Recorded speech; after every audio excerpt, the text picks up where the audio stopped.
Hello po ulit sa inyo. Nandito po tayo ngayon sa Geely. Yes po.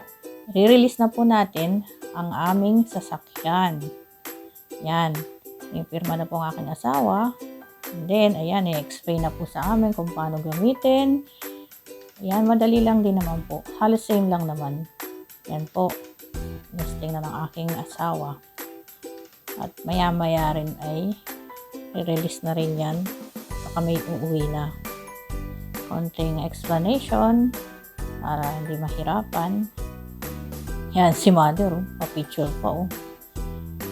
Size. Happy ka dyan. Yan po, nilabas na po.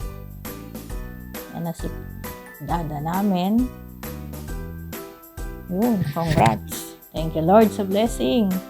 So happy that natupad po ang isa naming pangarap dahil ang service sa school ng mga bata kasi po ang hirap dahil parehas na po kami may allergy ng mga bata lagi na po kami may sipon.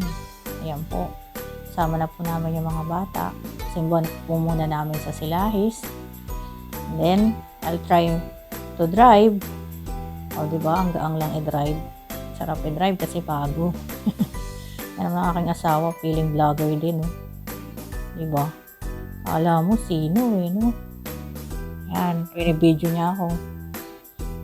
Then, yan, dito na po yan sa aming garahe. Yan ang aming Avanza. Ito naman si Summer, Midsummer.